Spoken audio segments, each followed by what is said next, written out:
Welcome, everybody, to the American Space Museum. I'm Mark Marquette, and we're so glad you're with us to stay curious inside of our Mercury Gemini Gallery here in downtown Titusville, where for over 21 years we've been preserving the birth of the American space age and igniting the future generation of space workers.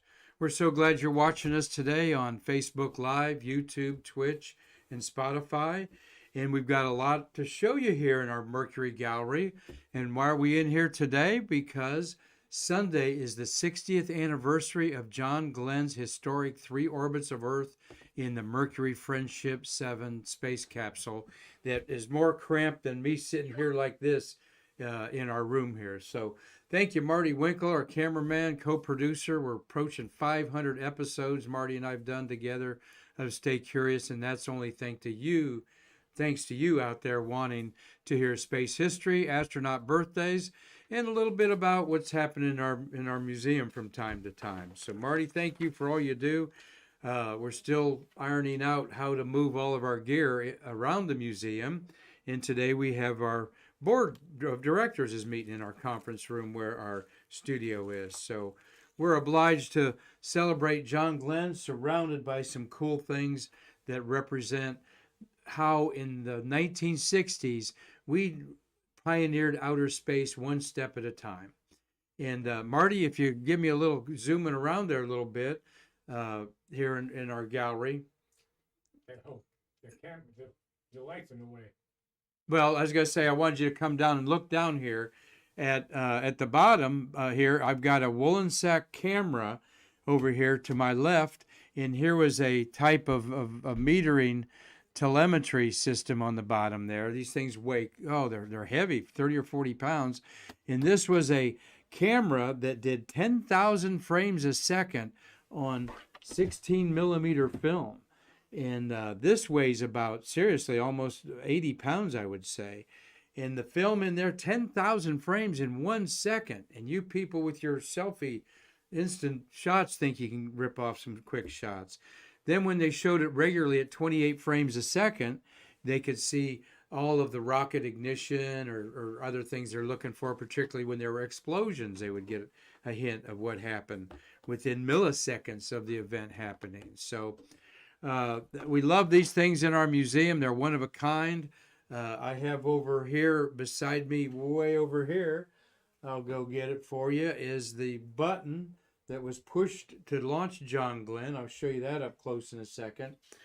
But the Mercury program had 6 manned flights. 2 of them were on a small Redstone rocket, like as I have right here, this Redstone rocket. All right. And the Mercury capsule was on top of here. Here's another picture of the Mercury capsule. There with the escape tower, a big red escape tower on top of it there, in case the astronaut was whisked away by some problem with the ascent engine. But this was basically an intercontinental ballistic missile that had a weapon on it because this was the Cold War. That's a very nice model. You see the person down here in relationship, but it's only about 150 feet tall, if that. They launched then on suborbital flights, Alan Shepard, and historically on May 5th, 1961. And then on July 21st, 1961, Gus Grissom repeated the suborbital flight, going up about 100 miles and then landing over by the Bahamas. And that was because they had about 5 minutes of weightlessness. And we didn't know if you could talk in weightlessness. Could you swallow? Would your eyes make tears? And so forth and so on. So each was a step to find out, because when we got to the last Mercury mission, Gordon Cooper, in 1963, we didn't know. He was up there a day and a half, but they didn't know after 24 hours would your heart stop beating. Such was the unknown of space travel 60 years ago. Well, we're going to talk a minute here about the Liberty Bell. Marty had a great idea about the mission in July when Gus Grissom's hatch accidentally blew open, caused by electrostatic energy from the rotators of the helicopter that was rescuing him. and some signal was generated that detonated the hatch to explode, and he barely escaped alive. But the Liberty Bell is what he called the Gemini spacecraft, sank to the bottom of the ocean, 16,000 feet at the bottom of the ocean. All right, that's over 3 miles in the Atlantic Ocean. And it was about 30 some years ago that Discovery Channel brought it back, found it, and had a big deal bringing it back to Earth. And Marty and I were talking about the Liberty Bell and the crack in the Liberty Bell that they actually drew on the side of the spacecraft, a crack. And I'm going to show you a couple pictures about that in a minute, in an interesting way that they knew how that crack looked. So hang on there, but first we want to again thank everyone for watching us. And Saturday we're having a wonderful event to celebrate Black History Month at the birthplace of the Civil Rights Movement, and I'm talking about the Harry T. and Harriet V. Moore Center and Museum, just 4 miles from our museum in Mims. On Christmas night, 1951, this couple were blown up in a racist act that killed them, and they're the only couple to be killed during the Civil Rights Movement. 70 years of Civil Rights Movement. They're the only couple to lose their lives together. And he was quite a gentleman that was soft-spoken and registered more than 100,000 African Americans to vote. And he and his wife were school teachers, and they were trying to get equal pay for African Americans at the time. So we're going to celebrate that with a panel that's going to include Art Edwards, who's worked over 50 years at the Kennedy Space Center, an African American. And we have a young lady coming that's working on the Artemis program. Polia is her last name, Lauren Polia. And we're looking forward to her contrasting the old and the new, so to speak, at Kennedy Space Center with diversity. So we hope that you can come up. It's from 11 to 2 o'clock Saturday up at the Mims Center, and we're going to broadcast that live starting at 11:30, okay, and give you the panel discussion and a special surprise at the end where the great grandson of the Moores is going to be present. So hope you all attend that. All right, and as I'm segueing to that, Carlton Bale, how you doing, buddy? Carlton's in the house. He's bringing me a disc of pictures. We're going to have Carlton on to talk about a couple of his 600 space launches there, buddy. You could set that over there for me on the table. And good to see you, man. I gotta find out what they are so you know.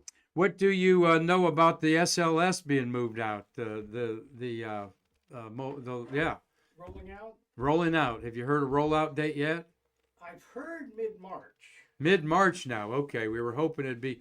Wave to us there, Carlton. There's Carlton Bale, good friend of our museum. We're going to have him on Stay Curious. Tom Usiak, does he owe you any money? Mark Usiak? No, but if they don't pay soon. If they don't pay soon, we're going to send the Pennsylvania Mafia up there after him in Lancaster, right?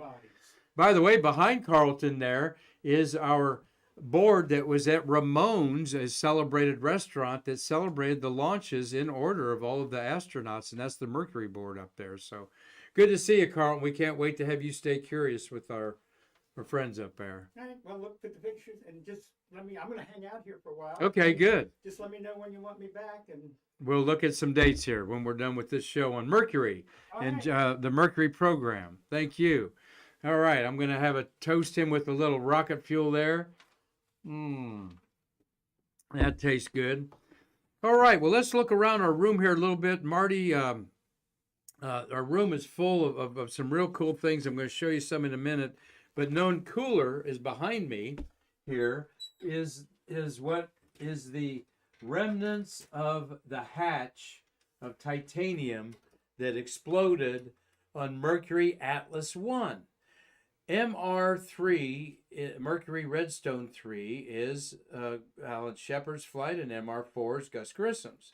And this was MA, Mercury Atlas 1, unmanned, and most of this vehicle is in the Cosmosphere in Hutchinson, Kansas. we've got the hatch. We've got a whole story when this happened July 29th, 1960. It failed 58 seconds after launch. There was a gentleman named Gene Hummel who worked on Mercury, and he witnessed the launch. And then he lived around here and looking for scrap for a welding stuff. And he found this and knew what it was. And eventually, over time, we've got it here at our museum. And thank you, Marty, for showing that. And to show you what the rest of it looks like, this is at the Cosmosphere in Hutchinson, Kansas, in one of their displays there. Couldn't find the picture I took at it. I visited there before, but it crumpled into the ocean. And they have this in their gallery that represents the beginning of the space age. But interestingly enough, after MA1 failed, and then Mercury Atlas, they had a couple other boilerplates to test the re-entry shield that was so important. And then the first Gus was Mercury Redstone, of course, the last with the Redstone. And here is Gus Grissom. Notice how the suit's puffed out there, Marty. He's got pressure on that. He hadn't been eating all those Reubens there at the Holiday Inn at Wolfie's. All right. He's got that pressure there. And I love the plate. Right here, folks, you see a circular convex mirror so they could see the instrument panels and where the toggle switches were as they were making a slow motion movie on there. But over his shoulder, you see, is the white line that marks the correct angle of the Liberty Bell crack that they put on Liberty Bell, all right? Now, Alan Shepard's was Freedom 7, and then it was Liberty Bell 7, okay, and then the first orbital was Friendship 7, and so on. They got to name their spaceships, which was a tradition of pilots naming their aircraft. And here we've got another picture with the Liberty Bell crack there, painted on the side. That's Gunter Wendt in there in the White Room, or a similar room, probably out at the Cape before they put it on top of the rocket, as you can see the guy squatting there. So Marty asked me, Mark, how did they figure out the Liberty Bell crack? The way it looked like back in 1961. I'm going, gee, Marty, well, there's no fax machines. You know, I'm saying that they would have called up the Associated Press in Philadelphia and said, you know, would you send a stringer out there to take a picture and send us a bill for it and mail it to us? Well, first we're going to see, think about that. Where would they get the accurate way without a photograph? Think about that a minute. Here it is on the bottom of the ocean.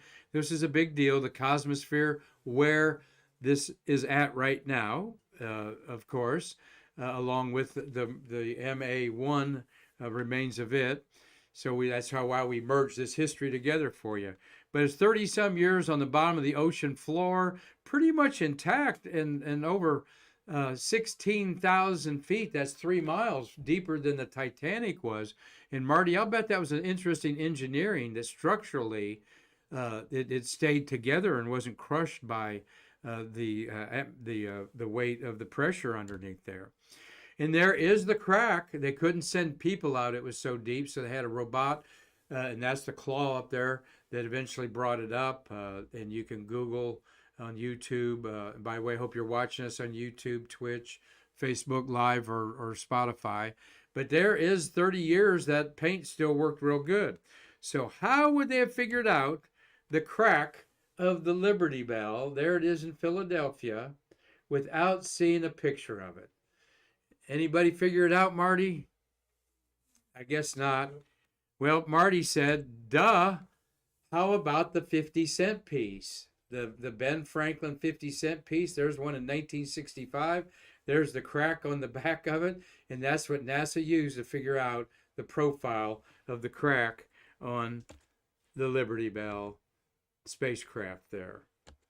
And now you know it, all right? By the way, after the assassination of President Kennedy, it became the Kennedy $50. Quite popular coin back in the day, but today, I haven't had one in my pocket in a long time, Marty. And when you get them, what are you going to do with them? It's like the coin dollars, you know. They're good if you travel a lot at a roadside rest, but they get mixed up in the other coins sometimes. So Now you stay curious about how that Liberty Bell paint profile got on Gus Grissom's spacecraft. And there is the Liberty Bell at the Cosmosphere. You can go see it there. He had a pack of several packs of Liberty dimes in it, and we had the last time we were kind of on a remote in our own museum, we had Virgil Grissom, Gus's brother, sitting here with me to keep you all curious back in January. And Virgil said that he's got some of those dimes that his brother took to his suborbital flight. He basically gave them out to all the ladies in the family first. And there it is, again, restored and looking beautiful. And that was quite an operation there to restore that. Well, the Mercury Astronauts, of course, there were 7 of them, and 6 of them flew. Deke Slayton had a heart murmur that in the 60s they thought was serious enough to ground him. And then he became the chief of the astronaut office and chose the astronauts. Here we have Gus Grissom on the left, John Glenn in the middle, and of course Alan Shepard there to the right. These were the top 3, the triumvirate. Everybody knew that one of these 3 was going to be the first man to go to space.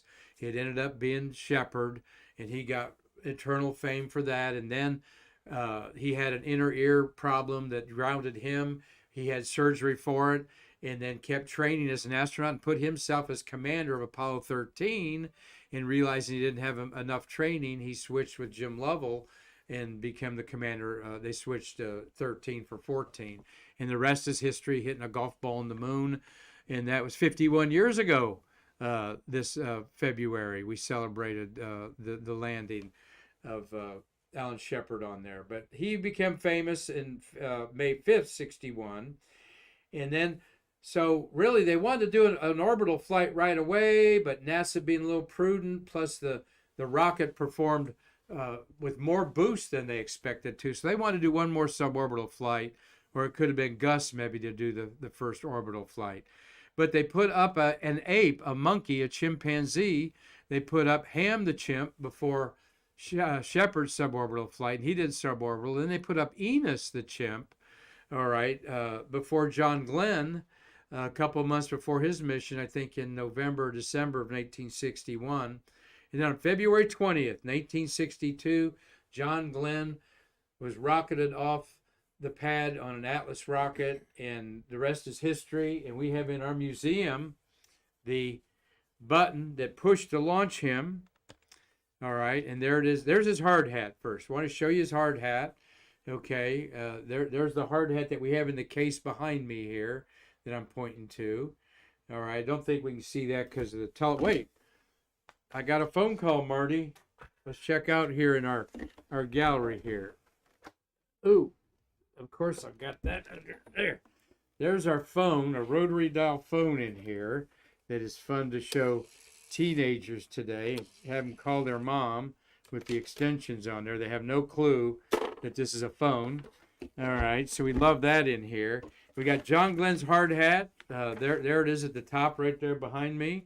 And then I got a nice picture of it there that we took because we actually have a picture of him wearing that hard hat, which is so important, the provenance of things. And our collection manager, Nick Enix, as rightfully so, as fussy that we have. Mr. Bedingfield's up there. He passed away. He helped us start this museum. There's a picture of John wearing the hard hat, and there you see in the inset the hard hat that he wore when he was at Kennedy Space Center. And I got then we got the button that was launched to push him.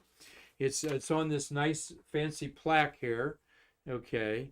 And I got another close-up of that to show you the actual button. And several people went to carve this out. John Tribe put on here. They actually have on the brass plate here, Atlas Mission 109D.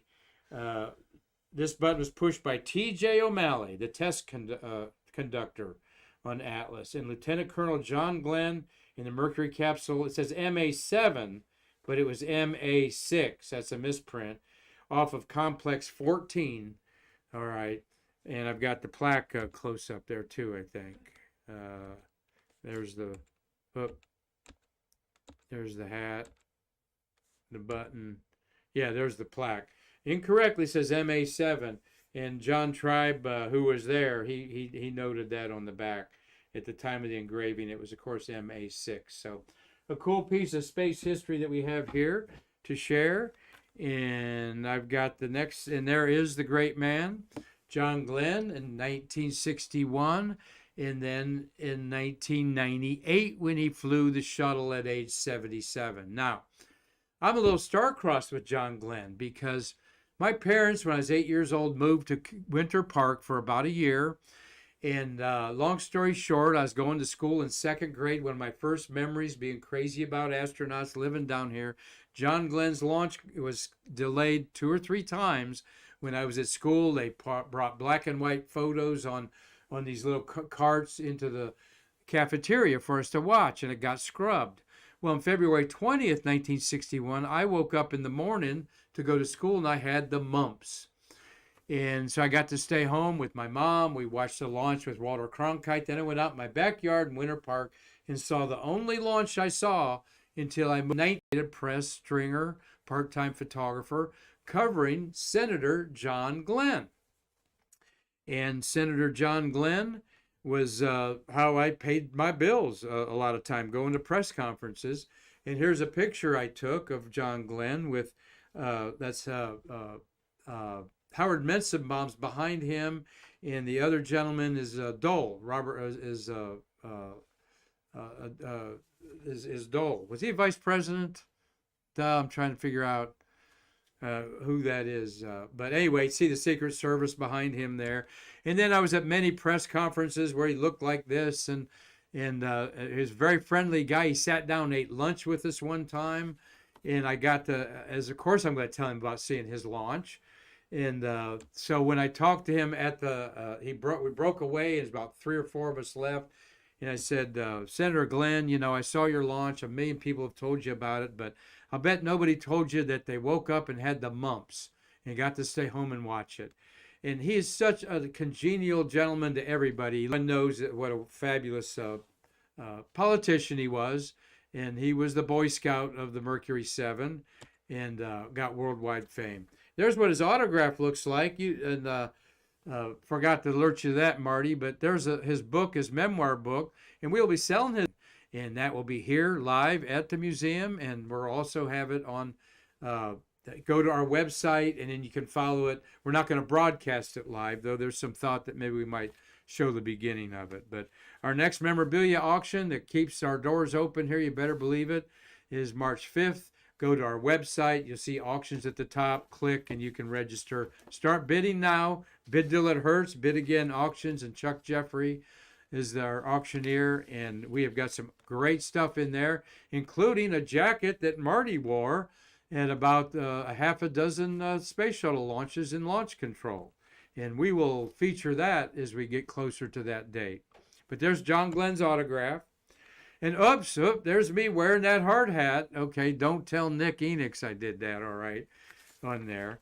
But let me bail out of that a second, Marty, and make me big. There you go, buddy.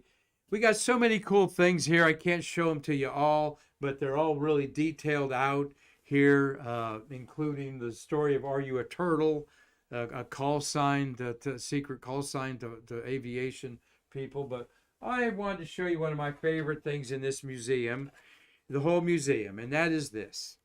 This is a tape recorder that astronauts used in between communication around the world. And the tape recorder has magnetic tape like this, the world's first external hard drive, and the tape goes around a head right here. And you baby boomers, yes, you know what I'm driving at. This reminds me of my 8-track player, an 8-track cassette that I put in my Volkswagen, my white Volkswagen in Findlay, Ohio, going to Findlay Trojan High School. And it wasn't much bigger than this, the cartridge that had the tape wound up in there, and 4 different tracks, and 2 speakers, so that's 8-track, 2 channels in each level. And I could listen to my Stones, The Who, whoever you wanted, James Taylor, all that great music. On 8, handle this and take it out. This is what they'd be lucky to be in communications, half of that. because the 1960s, there weren't radio antennas all over these satellite dishes. No way. They had ships at sea in select areas around the country and the world where they would pay them to eavesdrop on our conversations and tell us what's going on. Then in Gemini, they built a worldwide system of radar dishes, over 80 of them deployed around the certain areas around the world. And you may have seen one in the region where you live on there, 84 feet across in there. So, but you had talk in there about their experiments or anomalies that were going on. And it was very important to talk into this tape recorder that is a really important part of Space View history. So, Marty, we got any comments or questions from our fans out there? People staying curious today. You got a couple shout outs for me. Thank you. Thank you. Now, we created a Hubble gallery, and we combined both of our Mercury and Gemini gallery. So thanks, Stephanie McCaskill, for watching, Christopher Mick, Professor Keith Sewell's bringing some astronomy kids here this evening when we have astronomy club here tonight. The Brevard Astronomical Society's meeting here. Dave Stang, hope everything's good in Michigan there. I was behind the Make It Michigan. I was behind a Michigan license plate today, and I was trying to think of the slogan that they have. We got Andrew Olivia. Thank you for watching, Andrew. Humberto's watching. Low suited John Glenn for some of his training, Sharon says. So you want to catch that young lady's wonderful program we had last Thursday, in fact. She's in Houston, and we can't wait to get her here. But yes, they were training, they were in these suits 30 and 40 times, Sharon said, for different training and stuff like that. So she got to know the great John Glenn real well. Robert Law is watching in Dundee, Scotland, and hello, Ophelia Sutterol in France. And we've got people all over the world watching us, Marty. And one thing that they love to see when they come to America is Space View Park. And I'm going to end it with this picture, not of me with John Glenn's hard hat on, but isn't that priceless? But this picture of the Mercury Gallery out at Space View Park.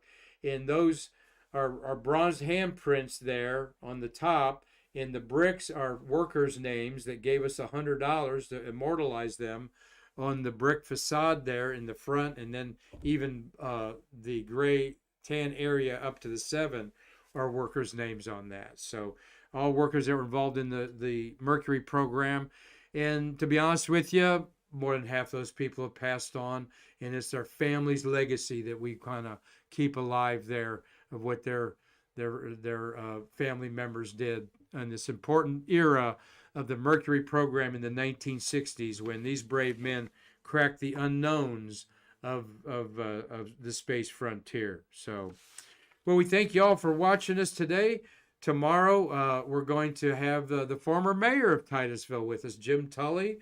And Jim was also a worker in the space program. He's going to tell us a little about that, but he's going to tell us about how you, as a space worker, can put your story and photos up at spacehonors.org. It's a free website that is like an homage to your career, and he'll tell us all about that, as well as interesting things about being mayor during the height of the shuttle era. Marty, he was mayor in the 1990s, as I recall, a stint in there. So we're looking forward to a wonderful Stay Curious conversation with Jim Tully tomorrow. And until then, on behalf of our wonderful museum, coming to you from our Mercury Gemini Gallery, I'm Mark Marquette, and we'll see you again to bridge the space between us.